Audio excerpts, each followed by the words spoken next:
Bienvenidos sean todos al programa que sabe lo que te gusta. Tecnotips, tu contacto con la tecnología. Curiosidades y toda la información del momento.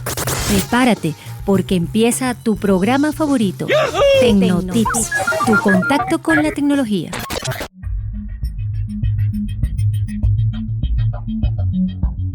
Hola, soy Josie de Tecnotips, tu contacto con la tecnología. El día de hoy hablaremos sobre robótica. Esta, ¿no te la sabías? ¿Conoces a Ross, el primer abogado robot? La robótica pareciera estar presente en nuestra cotidianidad. Hemos escuchado de aspiradoras robóticas y hasta robot asistentes en operaciones quirúrgicas. Pero, ¿conoces un robot humanoide capaz de ejecutar funciones de un abogado? Acompáñanos y te comentaremos. ¿Sabes qué es la robótica? La robótica es la rama de la ingeniería, mecánica, electrónica y de ciencias de la computación que se encarga del diseño, construcción, operación, estructura y manufactura de aplicaciones de los robots. Los avances de la robótica han demostrado que hay aparatos que pueden moverse e interactuar con su entorno basándose en la enorme disponibilidad de sensores precisos y de motores de alto rendimiento. Es el caso de Ross, también conocida como Ross Intelligence, quien opera desde Canadá, país que ha desarrollado enormemente en la inteligencia artificial. Ross está programado para reconocer el lenguaje natural y responder en los mismos términos. El sistema formula posibles hipótesis que respondan a una pregunta concreta y la documenta analizando todo el cuerpo de la legislación existente sobre el tema. Se diferencia de un buscador convencional como Chrome o Netscape, en que no nos ofrece un listado de posibles respuestas, sino la respuesta estructurada que él considera más acertada según los textos legales existentes. Ross es capaz de rastrear 10.000 páginas por segundo y también tiene la habilidad de formular una respuesta mucho más rápido que cualquier abogado humano. Adicionalmente, y gracias a su algoritmo, Ross puede responder numerosas preguntas en tiempo real y analizar sentencias que han sentado jurisprudencia. Este robot puede advertir cualquier amenaza de riesgo que represente para sus clientes. Ross aprende de su interacción con los seres humanos. Cuanto más se le habla, mejor y más rápido entiende el lenguaje natural. La empresa IBM lleva años trabajando sobre esta plataforma y ha sido para este año el gran debut de Ross, el robot humano. ¿Ustedes contratarían al robot Ross para su defensa en algún tribunal? Les habló Josie de Tecnotips, tu contacto con la tecnología.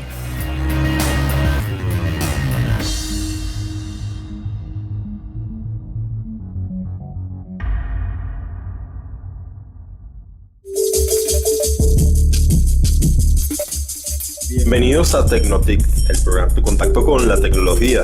El día de hoy acompañamos Carlos José López y María Teixeira. Contamos hoy con la presencia de un especialista en tecnología, en mecatrónica, el profesor Gerardo Fernández López, titular de la Universidad Simón Bolívar. Es doctor de Tecnología de la Información en la Universidad de Valladolid, España. Además, posee una maestría en Ingeniería Eléctrica por el IBIC y es ingeniero electrónico de la Universidad Simón Bolívar. También es parte del Parque Tecnológico de la Universidad. Bienvenidos a nuestro colegio. Un placer contar con usted aquí el día de hoy. Gracias por la invitación. Estoy muy contento de estar acá y también sorprendido, maravillado de que Venezuela tengamos un colegio de este nivel. De verdad, los felicito. Estoy muy contento y gratamente sorprendido, aunque sé del nivel que tienen los colegios en general nuestros, pero bueno, aquí estoy particularmente agradado y agradezco mucho la invitación. Bueno, el día de hoy le tenemos algunas preguntas, María Valentina. María Valentina. Bueno, para empezar con la primera pregunta, en la charla que nos acabas de dar, nos comentaste sobre los enjambres de robot. ¿Nos podrías comentar en qué consiste eso y cuáles son los usos? Ok. Bueno, este es un tema, el enjambre robot lo que hace o lo que trata de imitar es en el comportamiento de los enjambres de aves y de distintos tipos de insectos, animales, etc. De alguna manera, bueno, no todas las tecnologías de enjambre de robot copian, pero muchas, digamos, se han inspirado por lo menos en esa tecnología.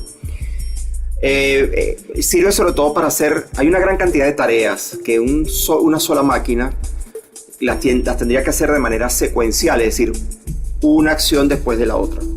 Si tienes un conjunto de muchas máquinas haciendo una determinada tarea, tú podrías hacer que esos robots, que esas máquinas, que normalmente son pequeñas, además puedes de esa manera acceder a sitios que es difícil que un robot grande acceda, y además puedes enviar varios robots a que hagan una determinada tarea, por ejemplo en labores de rescate o de inspección, por decir aplicaciones civiles, ¿verdad? Hay una gran cantidad de aplicaciones militares, pero en aplicaciones civiles sobre todo inspección y rescate son como, digamos, las áreas más importantes o más interesantes para la aplicación de estos robots.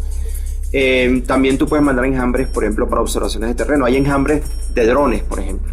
No son bueno, también hay drones diminutos, pero recientemente hay universidades en el mundo, americanas y europeas, Japón también, que han desarrollado tecnologías para que enjambres de drones, por ejemplo, hagan levantamiento de un terreno para distintos objetivos, por ejemplo, agricultura.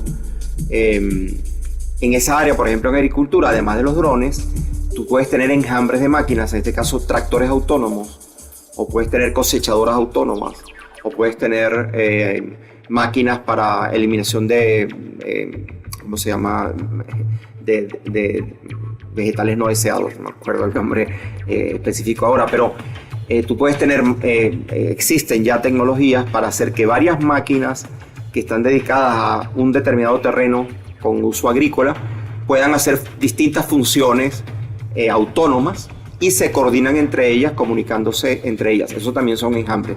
Tenía un video para mostrar, pero el tiempo no me dio, de un campo en España donde tenían eso, un tractor autónomo, un arado autónomo, una cosechadora autónoma y otras máquinas para poder hacer tareas en el mundo agrícola.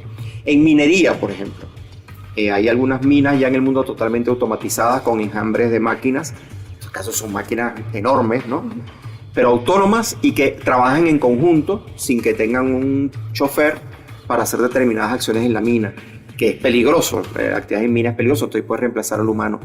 Por ejemplo, aplicaciones en puertos, en el manejo de puertos, en el manejo de cargas, hay enjambres, en este caso, por ejemplo, de tráiler autónomo. Este es un proyecto que, bueno, tengo un profesor, un estudiante en Francia trabajando en esos temas, desarrollando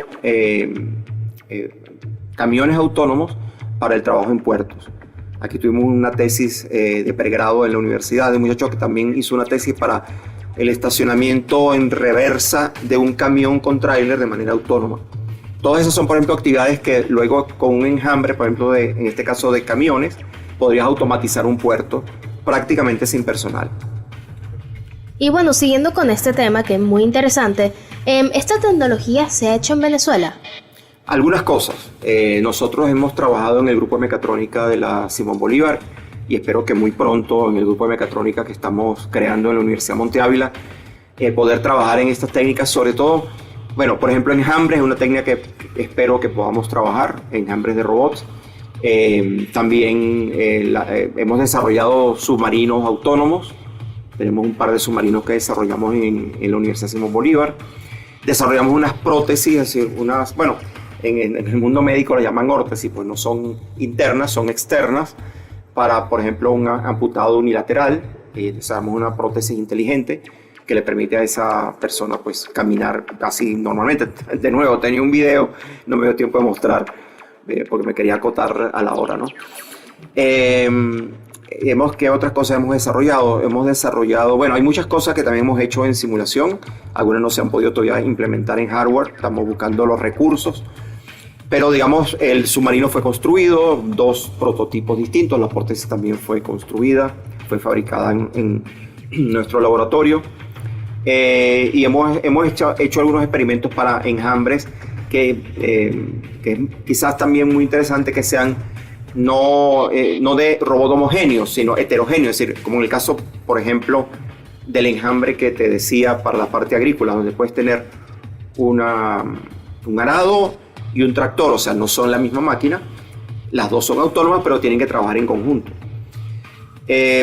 Nosotros, por ejemplo, pensando en trabajar en el área de minería, tuvimos el desarrollo del control de una retroexcavadora de manera autónoma. Estamos buscando los recursos para tomar una retroexcavadora que exista, modesta, pequeña, y poderla automatizar totalmente. En el laboratorio tenemos una pequeña moto de 4 ruedas, de esas motos que hay para vigilancia, o sea, motos eléctricas de 4 ruedas que estamos automatizando para hacerla autónoma, para que, por ejemplo, haga trayectorias dentro de un recinto. Bueno, es alguna de las cosas que hemos hecho. Hay más cosas, por ejemplo, en enjambre, en simulación hemos trabajado bastante en la simulación de enjambres de drones. Hemos también trabajado en la simulación de robots con ruedas, en enjambre, varios robots siguiendo a un líder, por ejemplo, o siguiendo una determinada trayectoria o ejecutando un paso entre obstáculos, etc. Y bueno, tú mencionaste las prótesis para las personas que han sido amputados o que nacieron con alguna dificultad y que pues lastimosamente perdieron esa parte de su cuerpo. ¿Cómo hacen que la prótesis, que es una máquina, que es algo que no es parte de tu cuerpo, copie los movimientos de un humano? Ok, bueno, lo primero que se hace, tú tienes que conocer muy bien cómo es lo que se llama el modo de caminar.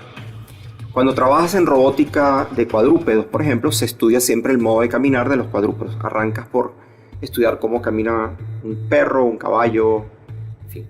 En el caso del humano, cambiando todo lo que hay que cambiar, que es mucho, igual, tienes que estudiar el modo de caminar del humano. Es un bípedo, o sea, camina en 2 extremidades, y es muy peculiar porque siempre para caminar tienes que tener una extremidad en el aire. O sea que tienes una situación que se llama de equilibrio de equilibrio inestable. O sea, tú logras la estabilidad del bípedo porque en el caso del humano vas moviendo el tronco, ¿verdad? Y moviendo la cabeza para que puedas moverse. Aprendes de eso de niño a cómo echar el pie al aire sin que te caigas, apoyándote solamente en un pie, ¿verdad? Bueno, eso es lo que hay que replicar en el caso de la prótesis artificial. Nosotros nos empeñamos en no colocarle al paciente ningún sensor adicional. Entonces, todo lo que nosotros hacemos, es decir, la estimación del momento, del modo de caminar de la persona, lo hacemos en base a mediciones que están en la propia prótesis. Con sensores medimos en qué estado de caminar se encuentra la persona. Si la persona levantó el talón del pie sano, o sea, nuestra prótesis es para amputados unilaterales. Entonces, medimos cuándo levanta el talón sin ponerle ningún sensor al pie sano. Todo eso lo estimamos a partir de medidas en la prótesis nuestra. O sea, no le conectamos al paciente nada para que no agregarle una dificultad, digamos, o una molestia adicional, ¿no? Entonces medimos en qué momento del caminar está.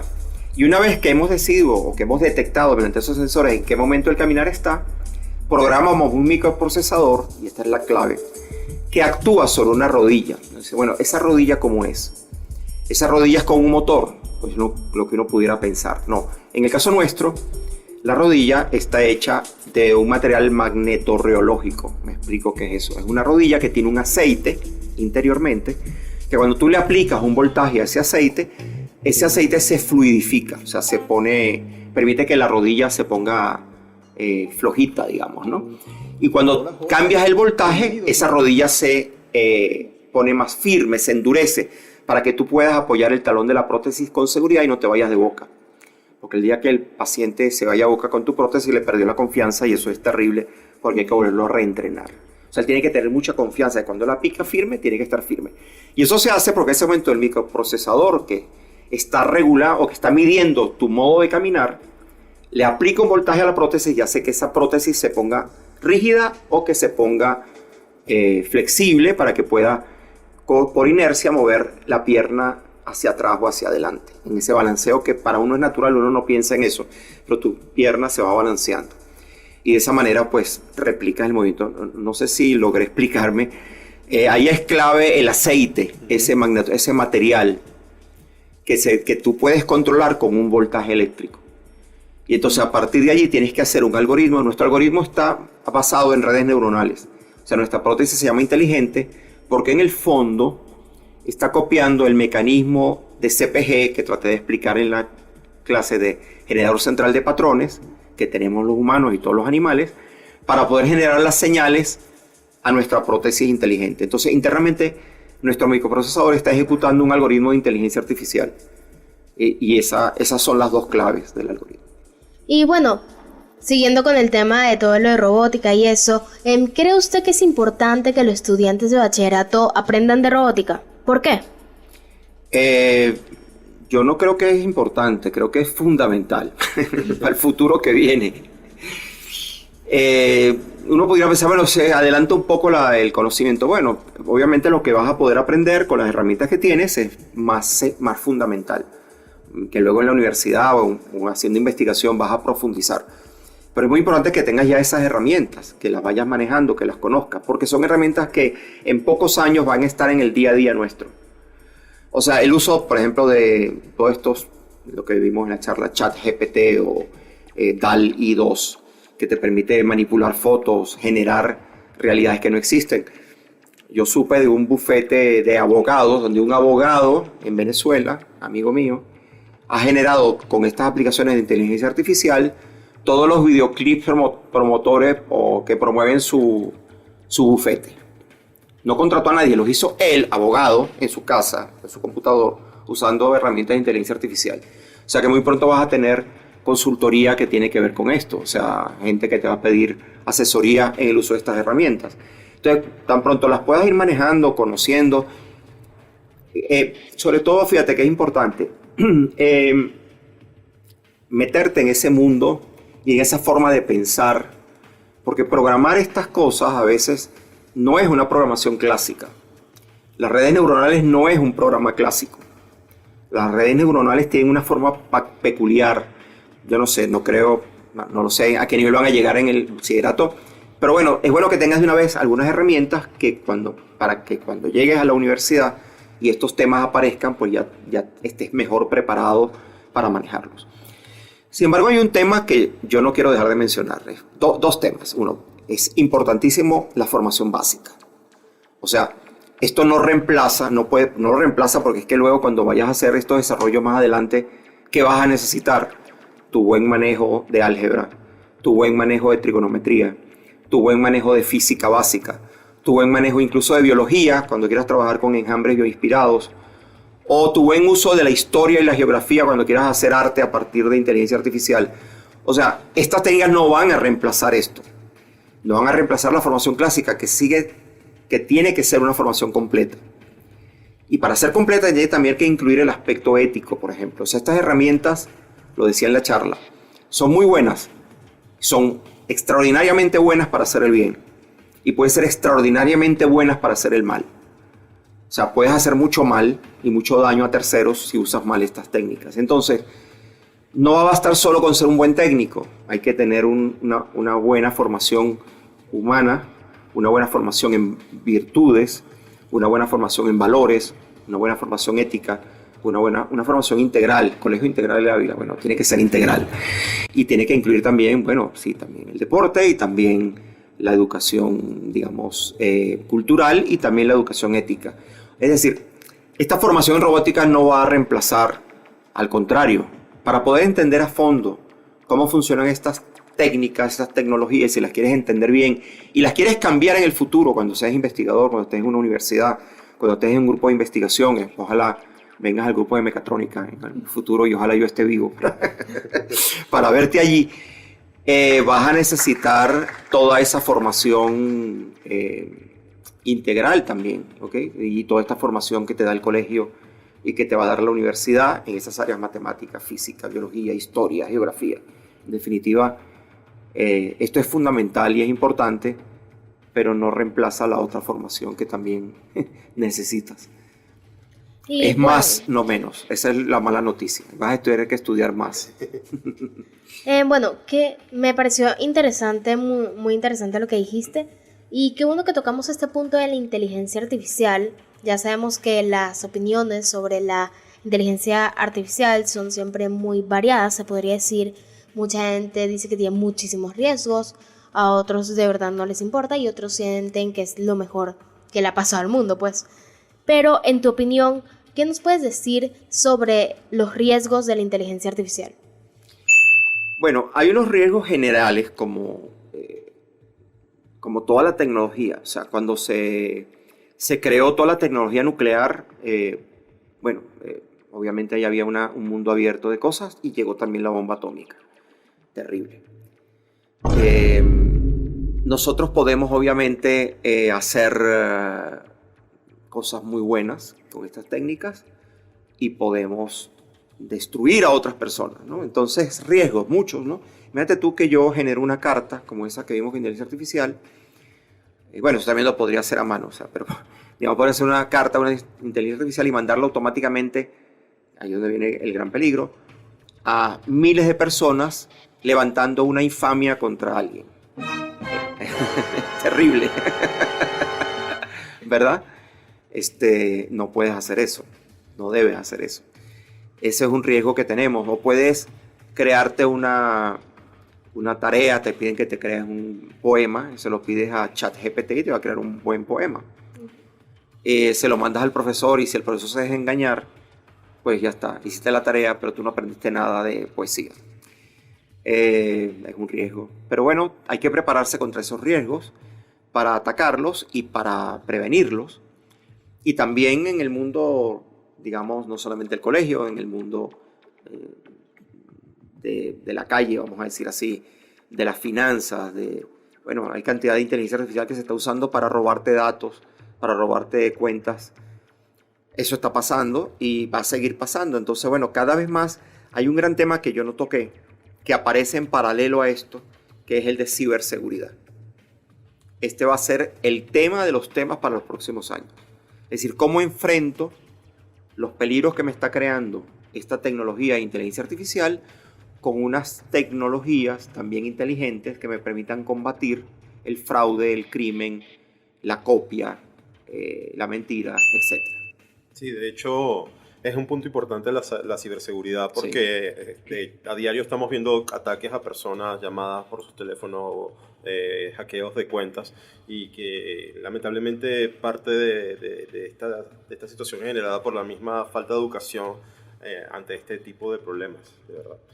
¿Tienes alguna otra pregunta, María? No, pues, de verdad, muchas gracias por acompañarnos en esta hora para hacerte esta entrevista. Fue una entrevista muy interesante, de verdad, muy rica en conocimiento. De verdad, muchas gracias por estar aquí y hacernos la compañía. Gracias a ustedes por la invitación. Y las puertas del conocimiento están abiertas para cuando quiera venir. De verdad, queremos visitar pronto el Parque Tecnológico, conocer un poco la experiencia por allá. Y muy, muy agradecido por este tiempo que tomó para compartir con nosotros en el colegio. No, gracias a ustedes y la invitación, ya lo conversé con la profesora Josie, que haremos esa visita, laboratorios, etcétera, empresas. Cosas buenas que están pasando en Venezuela. Muchas gracias a ustedes por la invitación. Sí. Muchas gracias. Bueno, muchas nos gracias despedimos de Tecnotip, tu contacto con la tecnología. ¿Conoces por qué las escuelas están incorporando la robótica educativa en sus programas de estudio? Esta no te la sabes. En el año 2003, la Organización de las Naciones Unidas realizó la Cumbre Mundial de la Sociedad de la Información para contextualizar el impacto que ha tenido las tecnologías de información y comunicación en la sociedad. Nuevos vocabularios, nuevos marcos teóricos y conceptuales, nueva economía, cultura y hasta estructura social. De esta cumbre, ya para el año 2005, surge la Agenda Túnez para la Sociedad de la Información y Comunicación, en donde se establecen los primeros lineamientos para el abordaje de las tecnologías de información y comunicación. Por su parte, la Comisión Europea, en el año 2006, propone 8 competencias claves para el aprendizaje permanente, entre las cuales se señala la competencia digital como fundamental. En atención a este panorama, los colegios buscan desarrollar competencias digitales en sus estudiantes y para ello se valen del estudio de la robótica educativa. Entonces, ¿qué es la robótica educativa? Es una disciplina concebida para que los estudiantes utilicen desde edades muy tempranas elementos robóticos con fines pedagógicos. Es decir, con la robótica el estudiante podrá aprender elementos relacionados a la electrónica, mecánica, programación e informática. Poder combinar todos estos elementos y producir un robot propio con el cual también puedan conocer fenómenos físicos, matemáticos y tecnológicos fuera del contexto tradicional. El manejo de la robótica en el aula permite a los estudiantes desarrollar competencias digitales relacionadas a la búsqueda de información, programación y desarrollo del pensamiento computacional. Les recomendamos buscar los Legos Mindstorm NXT para los más grandes y el BeePods para los más pequeños, así como aprovechar cualquier oportunidad de formación en robótica que ofrezcan las escuelas para poner a prueba nuestra creatividad e investigación. ¿Te animas a construir tu primer robot? Esta no te la sabías. Les habló Jocelyn Mata de TecnoTips, tu contacto con la tecnología.